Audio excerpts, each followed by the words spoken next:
Hey, what's going on, church family? It's Sean Shetler here, and today I wanted to make a video and talk about some realities that unfortunately some believers don't really understand the words of Christ and what Jesus said, even to the disciples, that you will be hated for my namesake. The disciples had that question. They're asking him, Lord, when will these things happen?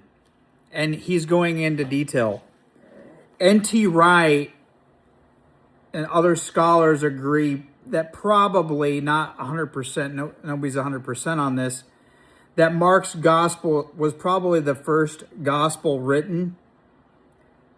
Wright says in his book from 1992, The New Testament and the People of God, essentially Mark's gospel is 8 chapters to talk about how Jesus lived his life and 8 chapters to talk about how he died.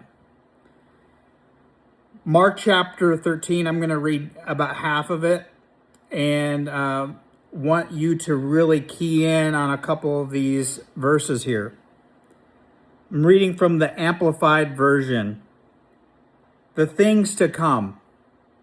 Mark 13, verse 1. As he was coming out of the temple grounds, being Jesus, one of his disciples said to him, Teacher, look what wonderful stones and what wonderful buildings. And Jesus replied to him, You see these great buildings? Not one stone will be left on another which will not be thrown or torn down. As he was sitting on the Mount of Olives opposite the temple, Peter and James and John and Andrew asked him privately, in verse 4, Tell us when these things will happen and what will be the sign when all of these things are about to be fulfilled. They're talking about the end times. And Jesus began to say to them, Be careful and see to it that no one misleads you, or some other translations say deceive you. For many will come in my name, misusing my name or claiming to be the Messiah, saying that I am he, and will deceive and mislead many astray. And when you hear of wars and rumors of wars, do not be ashamed or frightened or troubled, for these things must take place, but the end is not yet. The end is not over yet. And notice this verse 8.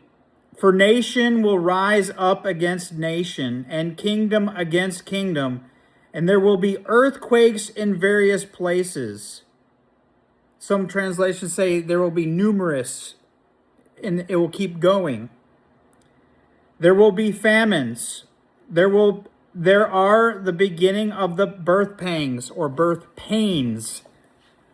The intolerable anguish and suffering a woman goes through childbirth.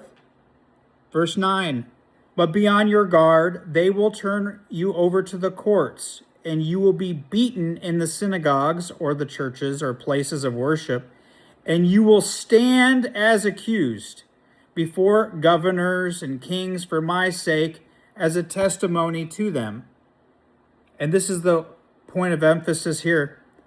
Verse 10, The gospel, that is the good news regarding the way of salvation of Jesus Christ, must first be preached to all the Gentile nations. And verse 11, When they take you and turn you over to the court, do not worry beforehand about what to say, but say whatever is given to you by God in that hour, for it is not you who is speaking, but it is the Holy Spirit who will speak through you. Brother will betray brother to be put to death, and father will hand over his child, and children will rise up and take stand against their parents and have them put to death. You will be hated. This is another point of emphasis, verse 13. You will be hated by everyone because of your association with my name, that being Jesus Christ. But the one who patiently perseveres, empowered by the Holy Spirit, and endures to the end, he will be saved. But when you see the abomination of desolation standing in the temple sanctuary where it ought not to be, let the reader understand. Then those who are in Judea must flee to the mountains. This is what was prophesied by the prophet Daniel, chapter 9, verse 27. Whoever is on the housetop must not go down to enter the house or go inside to take anything out of his house. Whoever is in the field must not turn back to get his coat. And woe to those women who are pregnant and to those who are nursing babies in those days. Pray that it will not occur in winter, for at that time there will be such tribulation as not occurred from the beginning of creation, which God made until now and never ever will be ever again. And if the Lord had not shortened those days, no human life would have been saved. But for the sake of the elect, whom he chose for himself, he shortened the days. Daniel 12:1.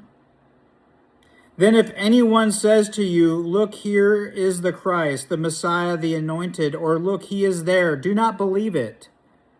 For false Christs and false prophets will arise, and they will provide signs and wonders in order to deceive, even if such a thing were possible, even the elect, those that God has chosen for himself.